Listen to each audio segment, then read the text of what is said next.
El 18 y el 19 de febrero se han celebrado las cuartas jornadas de diversidad religiosa organizadas por Red Íncola, una edición que en esta ocasión ha estado dirigido por el jesuita especializado en el diálogo interreligioso Javier Meloni, con quien tenemos el placer de compartir los próximos minutos. Muy buenas tardes, Javier. Muy buenas tardes. En primer lugar, darle las gracias por habernos concedido esta entrevista, porque sabemos que tiene muy poquito tiempo, pero para profundizar en el tema que ha estado tratando en estas jornadas y adentrarnos en ello, ¿cómo puede darse ese encuentro entre las distintas creencias, que es la principal base que forman estas jornadas?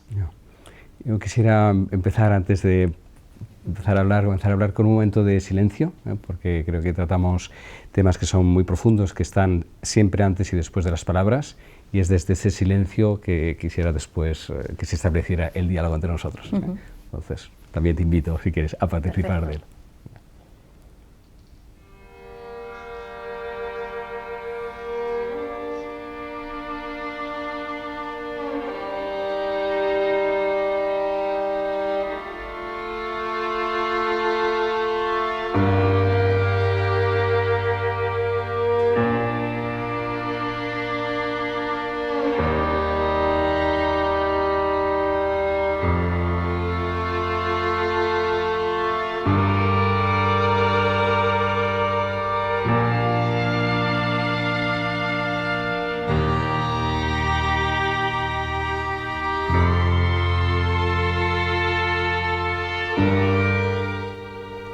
Amén.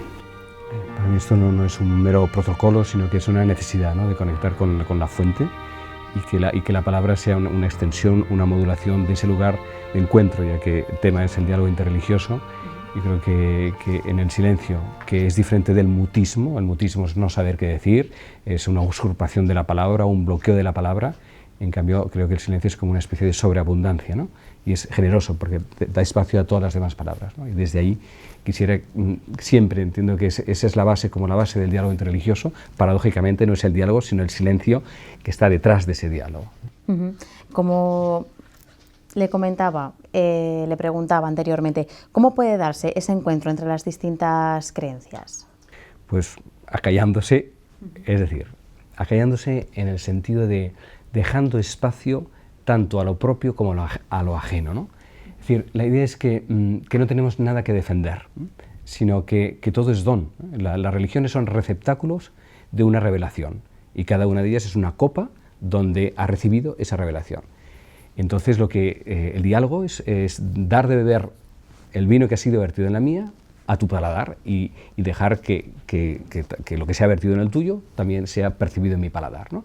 Y en ese compartir, que es justo lo contrario de competir entre totalidades, que es lo que han hecho las religiones desgraciadamente hasta hace poco, y algunas de ellas, o algunos sectores de ellas, seguimos haciendo, pasar de competir entre totalidades a compartir plenitudes.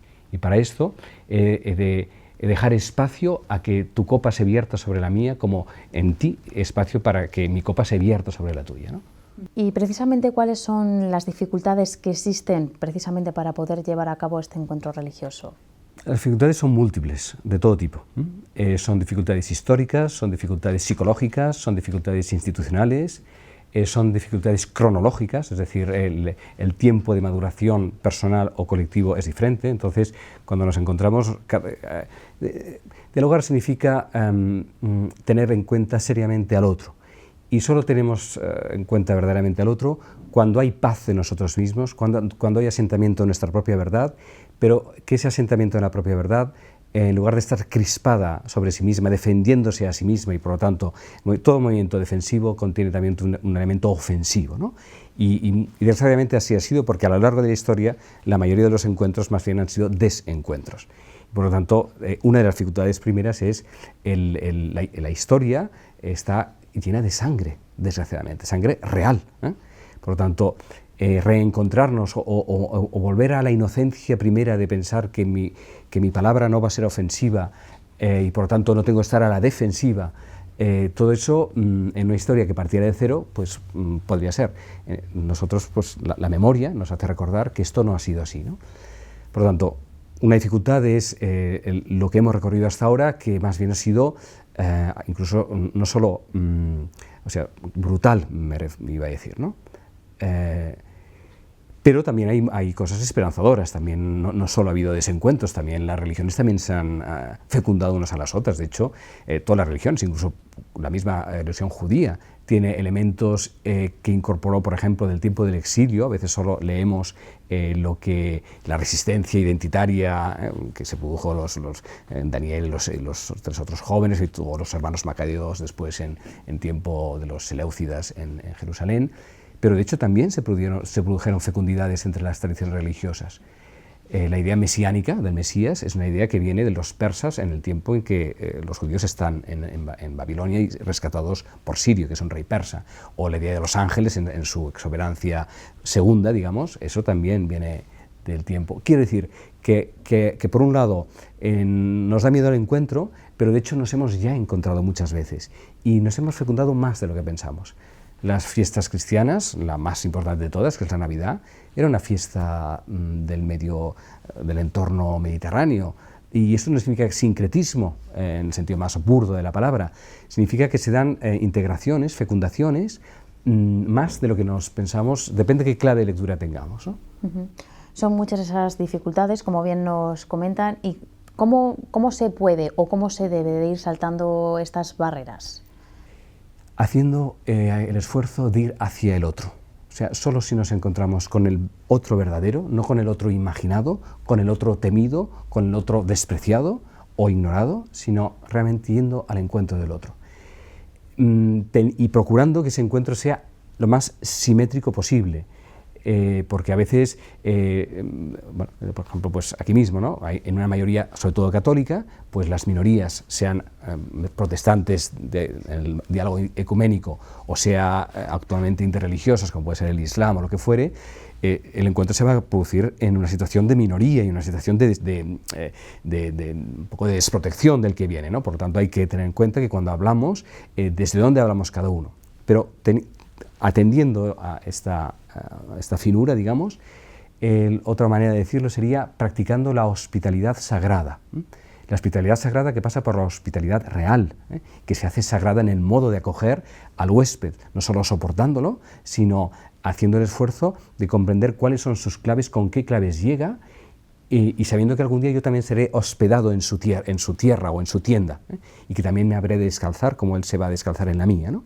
O sea, ir al encuentro del otro, al espacio religioso del otro, requeriría descalzarse como en tierra sagrada cuando hace Moisés en el Sinaí, ¿no? En referencia a ese encuentro que nos comenta, no sé si en la actualidad se lleva a cabo o todavía queda mucho por andar para conseguirlo. Hay muchas realidades. Somos 6.000 millones de seres humanos, o a punto de ser 7.000, ¿no? Por lo tanto, generalizar es muy difícil porque te encuentras todas las situaciones posibles. En un documento pontificio del año 94, que se llamaba Diálogo y Anuncio del Evangelio, se establecían 4 niveles de estos encuentros que de hecho ya se están produciendo. Se hablaba en primer lugar, el encuentro en la calle, cada vez más en ciertos colegios o en barrios o en escaladera de vecinos, pues conviven musulmanes con cristianos, pueden haber algún chino que empiezan también ahora a ver, no es difícil saber qué religión practican los chinos, aparte del maonismo, bueno, no es que sea una religión, pero es una ideología. Quiere decir que por un lado se está dando cada vez más la convivencia entre personas que viven en un espacio común, y entonces a través del Ramadán o a través de la Navidad se produce un día, a través de una pizza. Esto me explicaba un amigo, ¿no? Es decir, que su hijo iba al colegio con un musulmán y que pidieron una pizza de jamón y él dijo, no, yo de jamón no puedo tomar, ¿no? Y tu Dios no te deja comer cerdo, jamón, ¿por qué? Bueno, pues ahí se produce un minimísimo diálogo interreligioso a nivel, pues eso, de lo más cotidiano. Un segundo nivel del diálogo interreligioso tiene que ver con conspirar conjuntamente, y cuando digo conspirar, lo digo con toda la fuerza del término, es decir, inspirarse conjuntamente en las causas comunes de la justicia y de la paz y de la justicia. Y en esto hay muchas asociaciones en diferentes países, y aquí también, cuando hubo el 11M y otras situaciones, que se crearon movimientos por la paz, porque la paz y la justicia son básicos en todas las tradiciones religiosas. El tercer nivel es el teológico, ¿no? Eso más para expertos, para personas que conocen bien ambas tradiciones o diferentes tradiciones.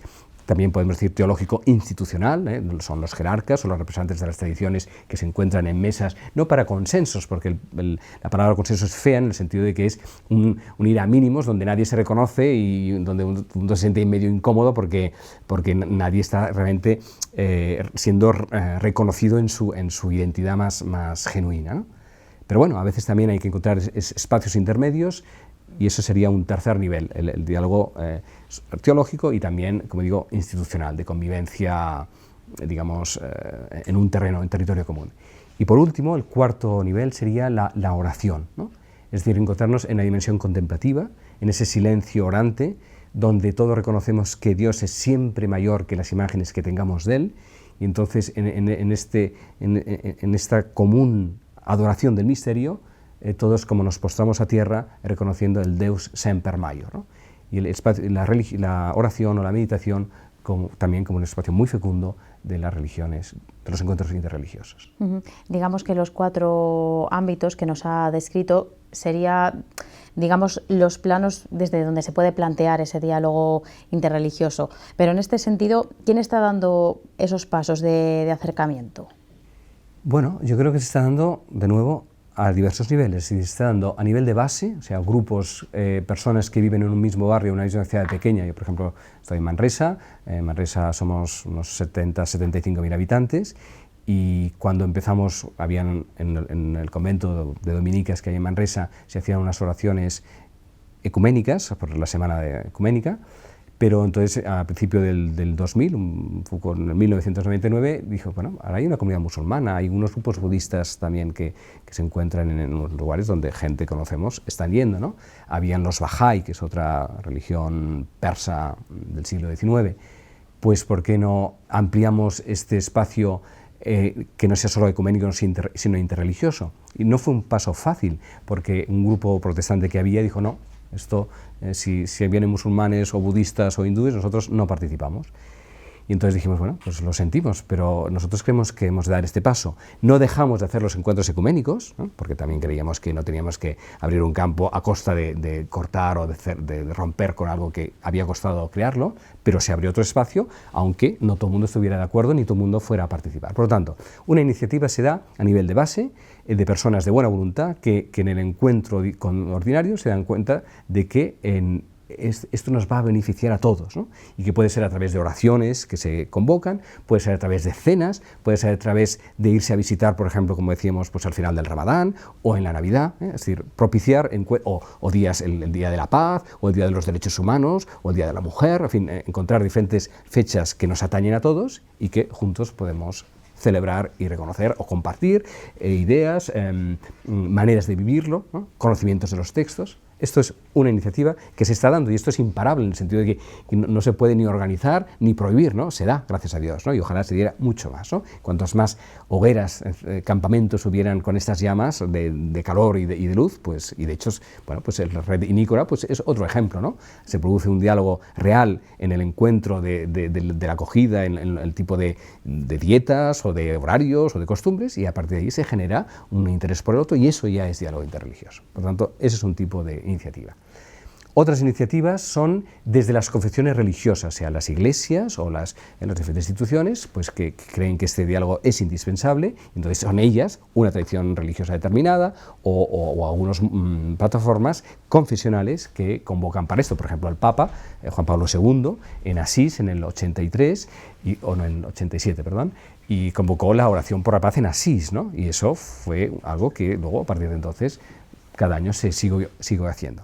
Hay otro tipo de iniciativas laicas, digamos, de la sociedad secular, que como puede ser, por ejemplo, el Parlamento Mundial de las Religiones o la Unión de las Religiones Unidas o la Iniciativa de las Religiones Unidas, que son personas que creen en este encuentro interreligioso, y entonces, pues, a través de grandes eventos, como puede ser el Parlamento Mundial, que el primero tuvo lugar hace un siglo en Chicago, después otro en la Ciudad del Cabo, otro en Barcelona, otro en Australia, en Melbourne. Bueno, pues estos son iniciativas macros, o bien lo que eso genera, que son encuentros que después continúan, como puede ser, como digo, la iniciativa de las Religiones Unidas, promovida por un obispo anglicano, precisamente, en Inglaterra, donde la pluralidad interreligiosa es mucho más grande en los barrios londinenses que todavía aquí, digamos, ¿no? Como ves, hay muchas posibilidades. Sí, es un abanico muy amplio, pero a nosotros como cristianos, ¿cómo nos enriquece este diálogo entre las diferentes creencias? Nos enriquece por la certeza de que si el ser humano ha sido creado a imagen y semejanza de Dios, todo aquello que nazca con buena voluntad en el corazón humano es un reflejo de Dios. ¿Y por qué quedarnos con un color si el arco iris tiene los 7 colores? Es como si viviéramos la realidad con 1 o 2 gamas de colores. Pues hay 3, hay 4, hay 5, hay 6, hay 7, y todas accedemos al blanco, pero a través de nuestro color. No podemos decir que nosotros tenemos el color blanco y las demás tienen el amarillo, el violeta, el verde, sino que todas las religiones acceden al blanco, cada una a través de su color. Y esto implica una resituación de nuestra religión respecto de las demás. Esto es un tema delicado, que requiere un largo camino, que no todo el mundo lo vive ni lo ve igual, pero bueno, ese diálogo también lo tenemos que tener entre nosotros.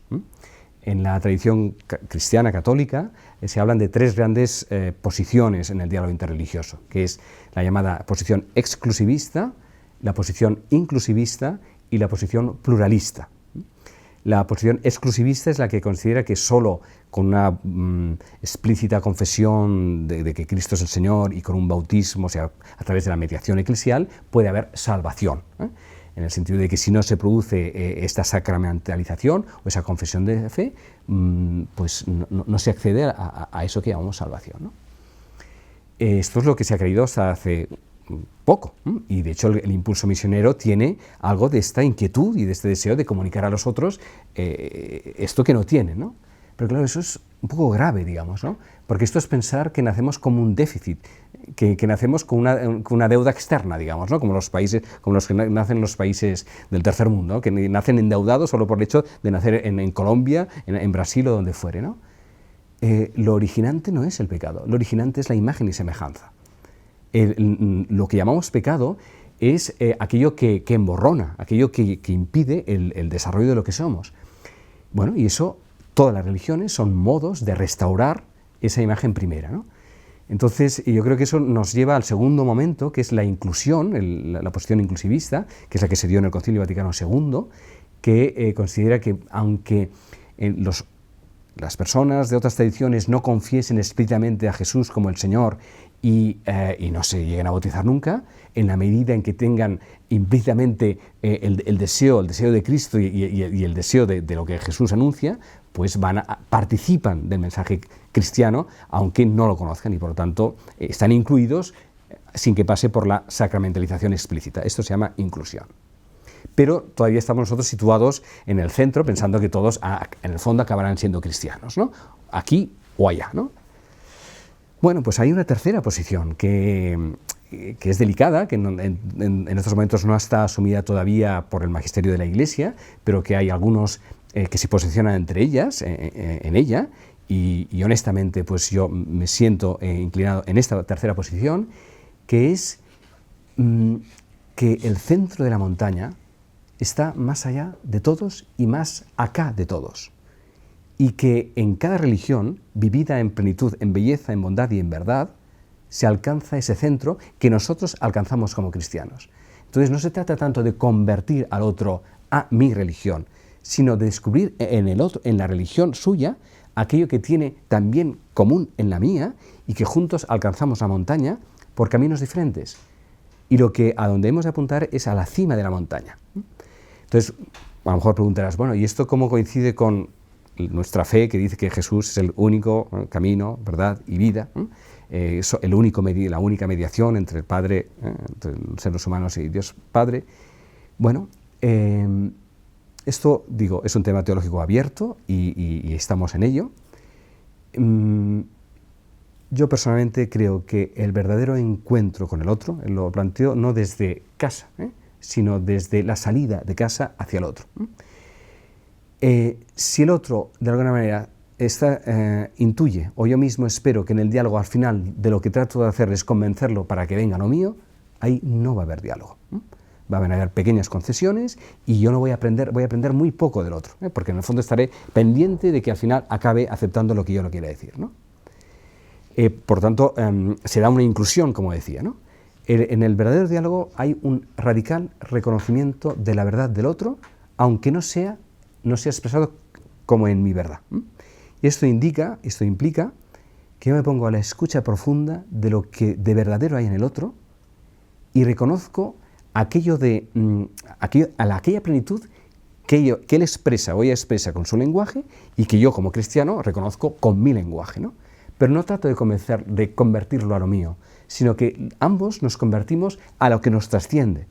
Porque Jesús mismo dice, yo soy el camino que lleva hacia el Padre, no el camino que lleva hacia mí.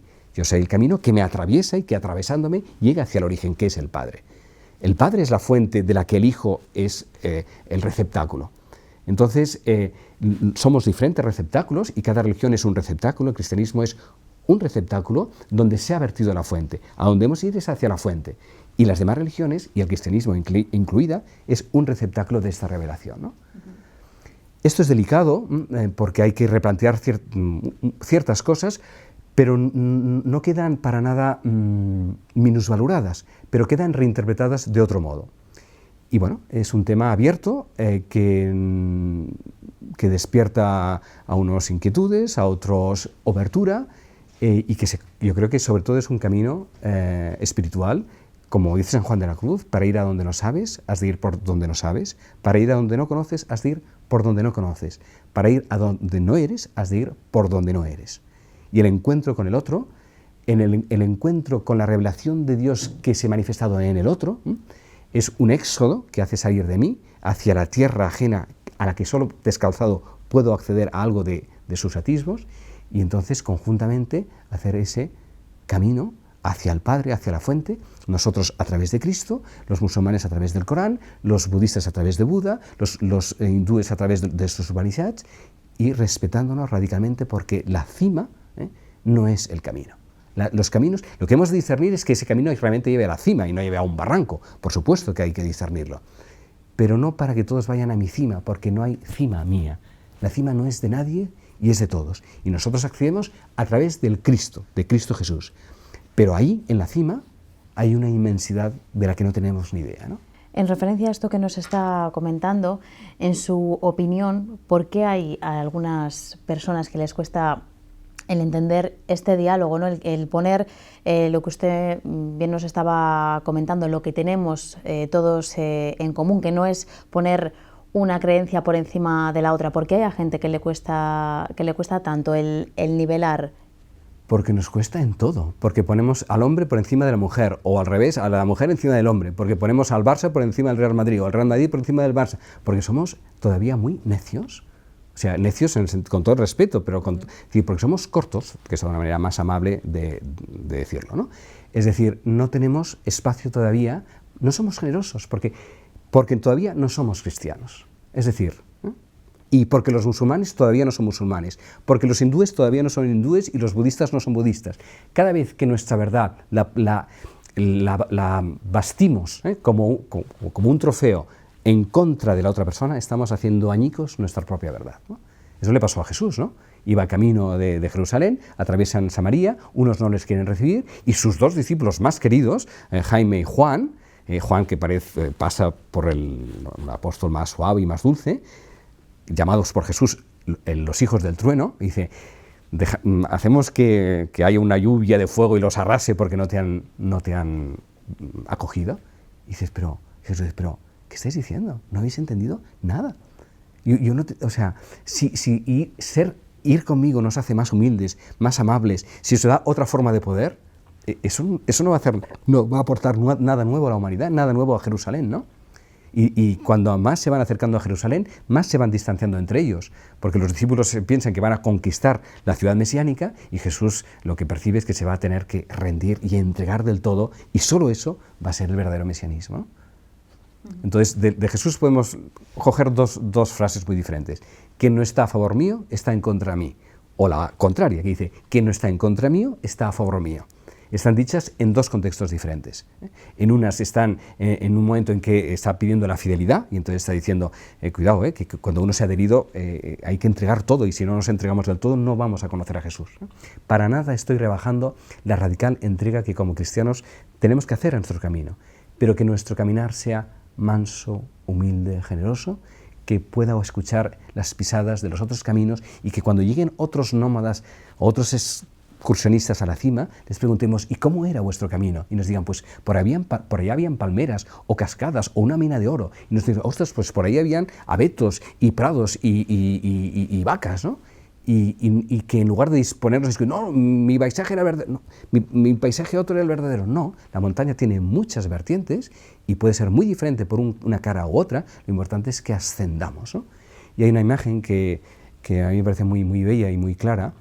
El contorno de las montañas puede ser diferente, y es diferente, y esto es lo que da a cada montaña o a cada pico su nombre, en fin, el Teide, el Mulhacén, el Aneto, lo que fuere, ¿no? El contorno es diferente, las religiones en su manifestación son diversas, pero a la misma cuota, a partir de 2000 metros, nieva en todas ellas, ¿no? La nieve blanca es la misma, aunque la forma en la que se deposita esa nieve cambia.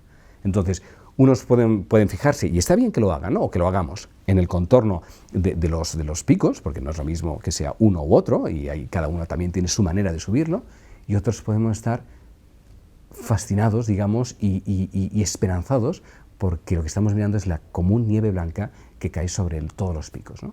En el diálogo interreligioso hay un largo camino recorrido, pero aún quedan algunos flecos, como bien nos ha estado comentando. Pero ¿qué frutos se espera de este diálogo? Los frutos del Espíritu Santo, es decir, amor, bondad, mansedumbre, comprensión, inteligencia, dominio de nosotros mismos. Es decir, el diálogo interreligioso a lo que lleva es a tres cosas. A dejar que Dios sea Dios y no las ideas que tenemos de Él, ¿no? O sea, a dejar que Dios se manifieste en su profundidad, que no se queda agotada con nuestras palabras, nuestros textos, nuestras imágenes. Es el Dios siempre mayor, que han dicho todos nuestros místicos. Pero esto ha aplicado en estos momentos también al encuentro con las corrientes místicas de las otras religiones. Por lo tanto, ayuda a abrirnos a un Dios mayor. Ayuda también a compartir la sabiduría sobre la condición humana, porque todas las tradiciones religiosas son legados de sabiduría que hablan de cómo amar, de cómo hacer duelo, de cómo comer, de cómo caminar, de cómo construir, de cómo reconciliarse, de cómo sanarse. Por lo tanto, es una oportunidad que tenemos de compartir el diálogo de las tradiciones religiosas en cuanto a lo humano. Y la tercera cosa es respecto de la naturaleza. Hay tradiciones religiosas mucho más cercanas a la madre tierra y que no han perdido esa conexión que nosotros hemos perdido por un exceso de antropocentrismo que nos ha hecho ser altivos respecto con la tierra que nos nutre, y entonces hemos perdido un conocimiento que no se ha perdido en otras tradiciones religiosas, y que en este encuentro podemos enriquecernos y compartir lo que cada una de ellas a lo largo de milenios ha ido cultivando, ¿no? Entonces es pasar del desprecio, de la ignorancia del otro o de la altivez respecto de ellas, a decir, enséñame tú cómo amas el misterio, cómo lo reverencias, cómo te vinculas con tu comunidad y cómo amas a la Madre Tierra. Y entonces todos salimos ganando. Si apenas hemos empezado a descubrir las oportunidades que tenemos de la fecundidad del encuentro interreligioso. Pues esperemos que todos vayamos tomando conciencia de lo enriquecedor que es el diálogo interreligioso. Javier Meloni, muchísimas gracias por haber compartido este tiempo con nosotros. Gracias a vosotros por interesaros por el tema. Gracias.